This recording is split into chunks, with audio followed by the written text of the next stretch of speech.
Hello, MJ7NLK here and welcome back to the channel. In today's video we are looking at the TIDRadio H8, which is a handheld two-way radio, and it is quoted as outputting up to 10 watts. It has Bluetooth for wireless programming, is dual band UHF and VHF, supports tones and codes and can receive broadcast FM radio. This radio is sold in two different variants, a ham version and a GMRS version. However, it doesn't matter which version you buy, as you can switch between the modes using a secret key combination, which we'll be covering later in the video. The H8 costs around £37 and can be purchased in bundles with extra batteries, lapel mics and a 771 antenna, all for under £50. At checkout, enter the discount code NLK-Media, that's all one word, to receive up to 10% off, or use the affiliate link in the video's description. TIDRadio were also kind enough to send me a box full of accessories, which we'll take a look at a bit later as well.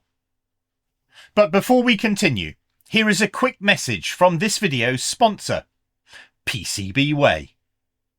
PCBWay are makers of prototype PCBs of all kinds. They also offer services like PCB assembly, CNC machining, 3D printing, sheet metal fabrication, and injection moulding.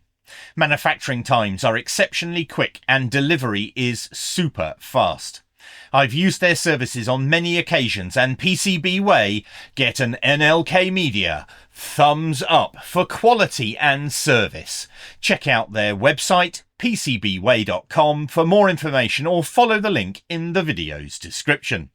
Thank you PCBWay for supporting this channel. So, putting the price into perspective, if you haven't watched my video on the TIDRadio H3, then check it out. In that video, we introduced a pricing scale. The H3 costs the same as 2 takeaway pizzas. So continuing on with that scale, the H8 costs about the price of 3 takeaway pizzas plus a chicken nugget. Stupid scale, I know, but it's astonishing what you get for your money. I received a dual pack of H8 radios. I opted for the Ghostbusters slime green and crystal variants of the radios, and as you can see, the postal system were not kind to the boxes, but it's not TIDRadio's fault. It's the same generic brown box that the H3 came in. But for this price, I'm not going to complain. The box looks like it's gone 8 rounds in a money-making, staged and rather boring fight with Jake Paul. Moving on. Inside the box, we get a couple of antennas,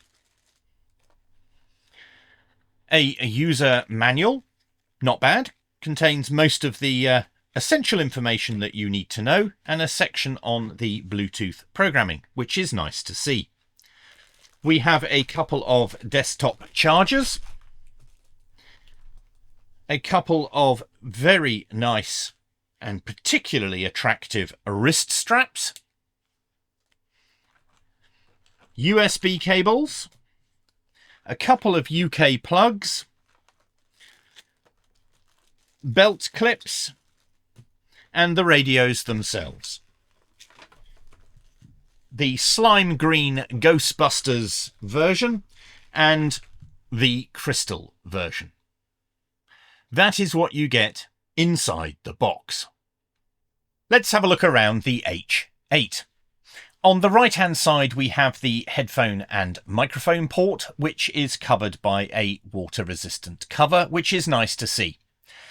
This is your conventional K connector, and there is no USB socket on the radio itself, so you have to use a conventional programming cable to connect this radio to a computer, unless you're using the wireless functionality. Their mounting point here at the top for the wrist strap is nice and substantial. It takes a good chunk of the casing, which is far better than the H3, which has a small tiny piece of plastic on the top which could easily break. On the top we have the SMA male antenna connector a alarm button, a flashlight, and the on, off, and volume control. I would much prefer to see losing the flashlight and adding a channel selector here. That would be my preference. On this side of the radio, we have a nice, decent sized and clicky PTT button. That's nice. And we have two programmable buttons here. You can also program this button in the software. On the base of the radio, we have a USB-C connector for charging the battery and an indicator light. The battery is relatively simple to take off by removing this clamp, and then the battery lifts up and comes out. Now, it's nice to see on the H8 that the mounting for the belt clip is on the radio and not the battery. On the H3, the belt clip is part of the battery, so the more batteries you have, the more belt clips you need. That is a pain. So don't have that problem here. So when charging the H3, this draws about 0.9 amps when plugged into the desktop cradle, but when plugged directly into the battery draws about 1.2 amps. And I noticed exactly the same on the H8. So if you want it to charge quicker, don't use the cradle. Before we look at the H8 features, let's compare it more closely to the H3. The H3 has a 1.44-inch screen and the H8 has a 1.77-inch screen.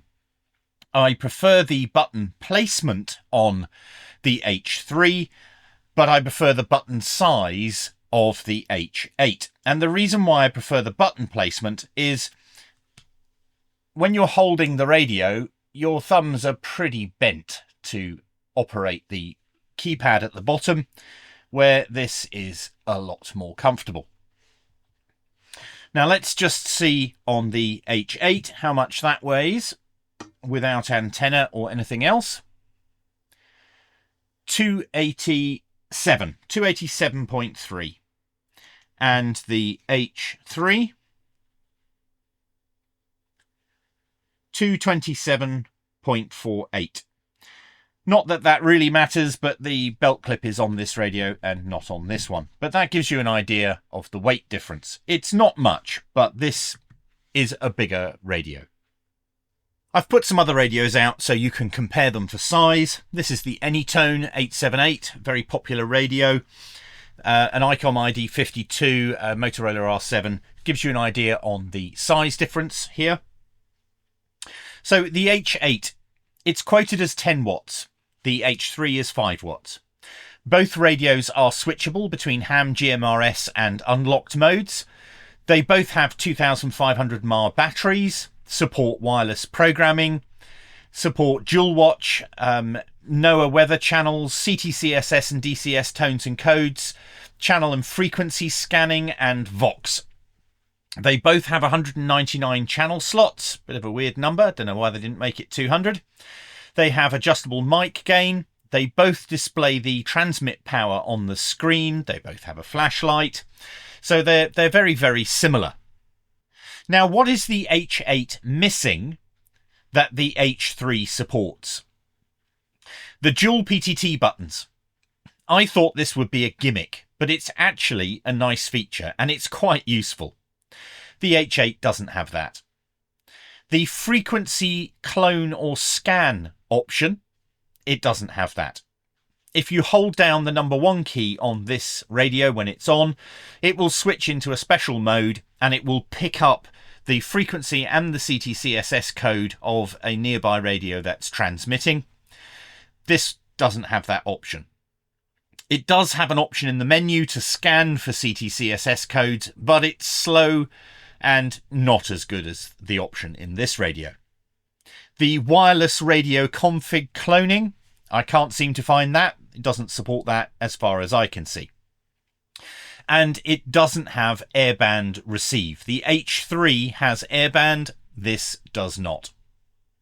USB-C programming port, this has it, this doesn't, and this has a built-in chip, so you don't need any special programming cables. You can just use any old cable and plug it in. What does the H8 have that the H3 doesn't have? Well, a second side button, a top alarm button, a more substantial wrist strap mounting bracket, if you like, to the case. The belt clip, being mountable to the radio, has a slightly larger screen and button size and can output more power. But that's about it. The big thing that's missing is that number one press option here for scanning frequency. That has been really useful, and I've used it quite a lot on this radio. This one doesn't have it. So looking at the general radio operation, it's pretty much the same as the H3. But there are some missing options in the menu, or rather options that aren't supported on this radio. And that's option 46 to 56. 46 on this is scramble, 47 is decode, 48 is AM radio, which turns on your airband. These are not options that are available on this particular radio. The VFO button here switches between channel and frequency modes, and it's the same as the orange button on the H3. BL is your Bluetooth on and off, and AB switches the VFO to, and the green arrow will display which VFO is active. That's nice and simple. The menu button takes you into the menu system. Let's just get to the start. So 0 squelch. If you want to get into that option, you just push menu again. It drops you down, and then you use the up down buttons to change the value as you require. When you found that option, you push menu, it says confirm, and then you push exit to come out. Very simple. On the keys themselves, you have some blue writing here. These are shortcuts. So the star key, if I push that, it will come up with DTMF, and I can put whatever I want in here. And when I push the PTT button, it will play that back and transmit. That's how you do DTMF on this radio. If I long press this button, it will scan. Scanning begin. And that enters scan mode. So we can Scanning stop. We can stop that. 449400. Let's just go back again. The second quick button here is your key lock. If you long press the hash key, it will lock the keypad. The other buttons are your numerical keypad, and if you click on those, it's going to enter a frequency. So those are only active when you push the menu button. So if you push menu and I want to go quickly to timeout timer, I can push 9 and that will take me to the timeout timer. So that's what the blue writing on the 0 to 9 keys refers to. Nice and simple. You can also quick jump to a menu option. So if I come out the menu, push menu. If I want option 44, you just put in 44 and it will take you to that option. So that's also a nice shortcut. Now, looking at the side buttons on the radio, we have various options on these. The button 1, this one here, if I short press this, it will activate the flashlight, as you can see. And I'm going to push it again and it will make the flashlight flash. So please look away if you're sensitive to that. Okay, that's stopped. So that's your flashlight, exactly the same as the H3, and it's on a par to the flashlight on the H3. They're both very bright. Now, if you long press button 1, it will go into monitor mode and break the squelch, so that's fine. The second button here, if I short press this button, it will go into FM radio, and let's hope it's not on a commercial channel which is going to get a copyright strike.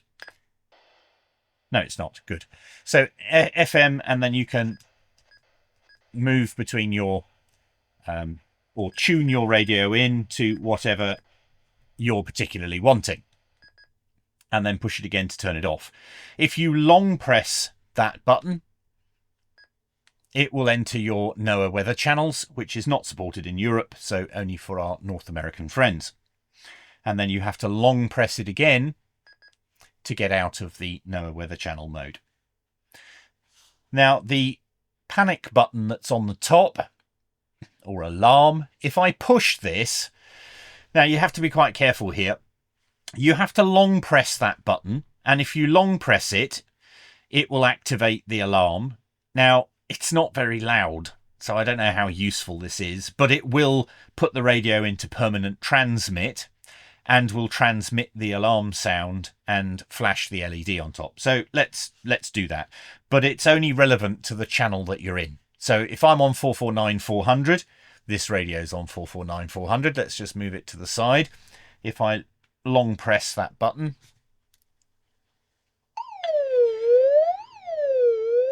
it's not particularly loud, but you can see it's transmitting and this radio is receiving it.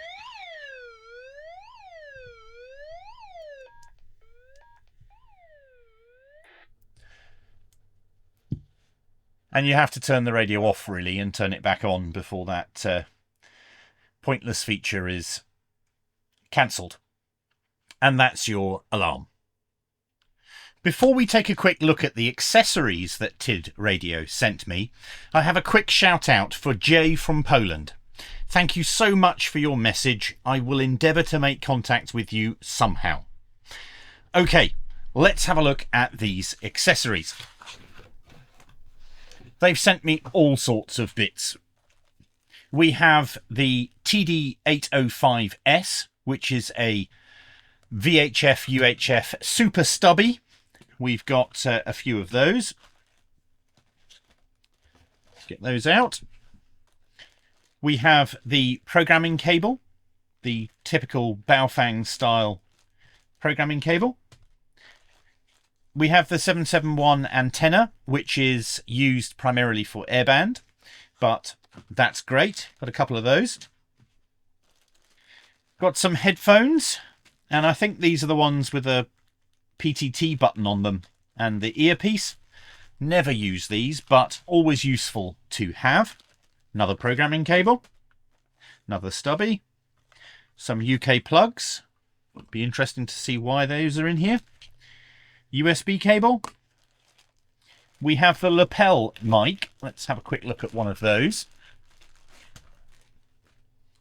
So TIDRadio branded with a nice clip, metal backing. That's nice. And a nice clicky PTT. And that's going back to the microphone socket. So that's actually quite nice. Another one. And another one. So we've got three of those. Couple of charging stations, and I think these are the small ones, so they must be for the H3. Yes, they are. So got a couple of spare ones of those. Great. And another USB cable, that must be for those. And some long antennas. Now, which ones are these? Absolutely no idea. And this is a 771. So these must be for airband as well. I'm sure these were 771s. So these must be the smaller version. Let me just get one of these out. God, it doesn't want to come out. Right.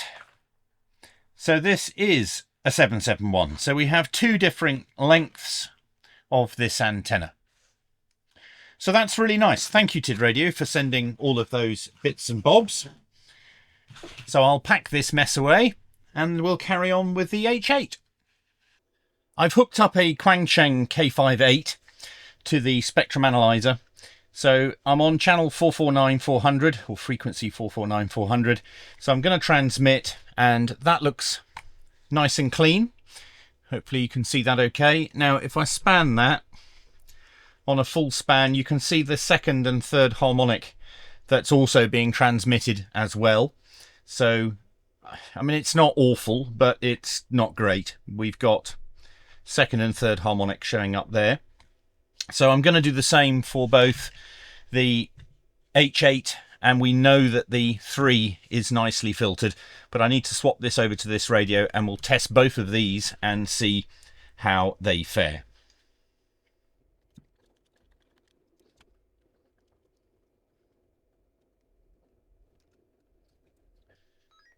Okay, H8 is on. We're on 449-400, and let's have a look. That is lovely and clean. Let's just auto that.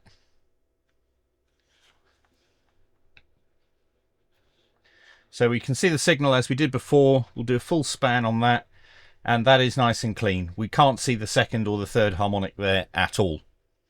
So well done, TIDRadio. You've done it again. You've done an excellent job on filtering out. I don't need to take that off. I can then drop the H3 back on, and we're on 449-400. Let's have a look at that one. Tiny bit of the third harmonic appearing there, but really not much. Let's just have a look at this.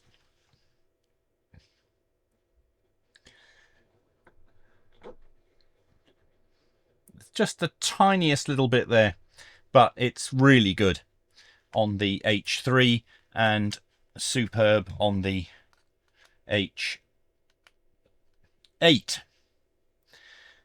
So we'll just test this one again. There it is. You can't see anything further up. So well done, TIDRadio. Really good job.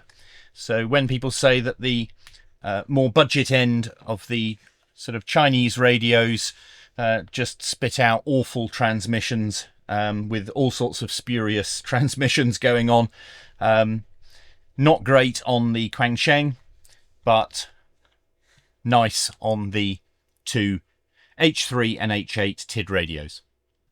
Next up is a power test. So let's look at the H3. Okay, we're getting about 3 watts on the H3, which is what we got last time. Nowhere near 5. And let's have a look and see what the H8 is going to do. About what I would expect. 5 watts is the power output, and that is in high power mode. So that's what we're getting, 5 watts on this, not the advertised 10, but that's pretty much what I expect. And 5 watts is a pretty decent power output for a handheld, especially one costing 37 quid. Right, sorry if I sound out of breath. I've just had to go up a couple of floors and get past the guard dog at reception. So let me call in a radio check. Hello, Mr. Motorola. Can I have a radio check, please? Radio check, radio check. 1, 2, 3, 4, 5. 1, 2, 3, 4, 5. Radio check, radio check. There we go.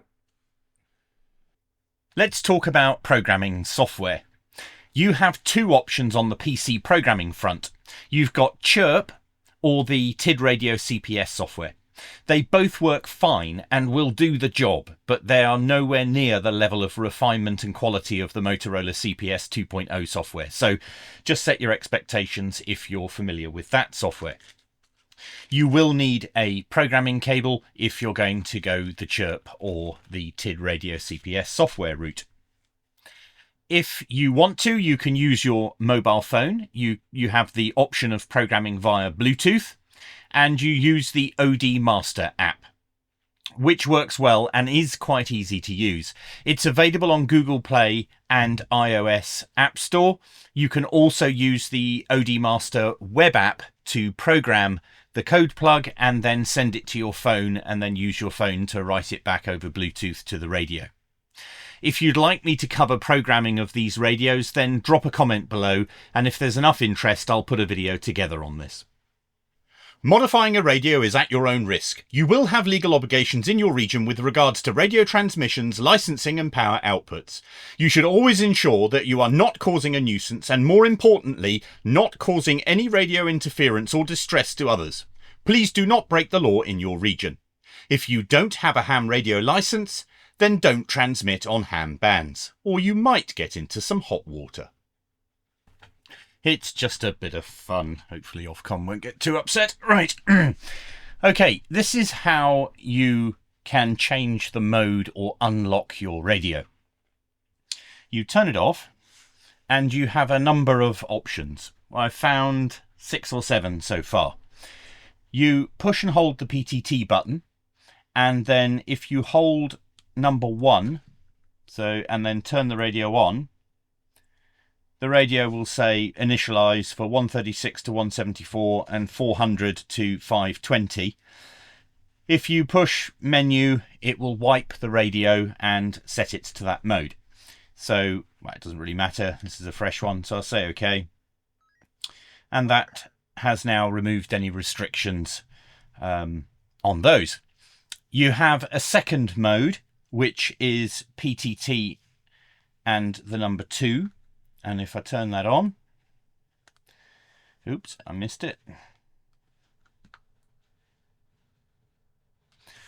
Then that will say initializing 144 to 148 and 420 to 450. So we'll say no for that. Welcome. Then you have ham, GMRS and Unlocked. And to do that, you do PTT and star and turn the radio on for ham mode. PTT and 0 for GMRS mode, and hash for unlocked. So let's just do the unlocked. Hash, turn it on. Initialize unlock, push menu. And then that will allow you to transmit on, say, 136050. There's no antenna attached. But if I had that in GMRS mode, turn that on, initialize GMRS. That will still allow you to go through the frequencies and receive, but if you try and transmit, it will make a beeping noise and it will just say absolutely not. And then there is another mode, which is PTT and 7. And if I turn that on, that will say initialize all. Say OK. And then that's blocking on 136, so I don't know what that mode is. Let's go back to unlocked, which is hash, menu, Welcome. and that will now transmit. So that's completely unlocked on the frequencies. There is also a test mode, which is, I believe, PTT, the second side button, and turn it on. And then it will say old test mode, and it has the version number at the bottom of the firmware. Haven't been able to do much else in this old test mode, whatever that is. So that's how you unlock it. The one you'll probably want to use is PTT plus hash, turn the radio on, push menu to accept, and that's the radio unlocked. So what do I think of the H8? Well, for £37 it's a bargain, and the transmissions were nice and clean, just like the H3 was. I miss having the hold down 1 key for the frequency scan mode that the H3 has. If I've missed it on the H8 and the radio does have this option, then let me know in the comments below.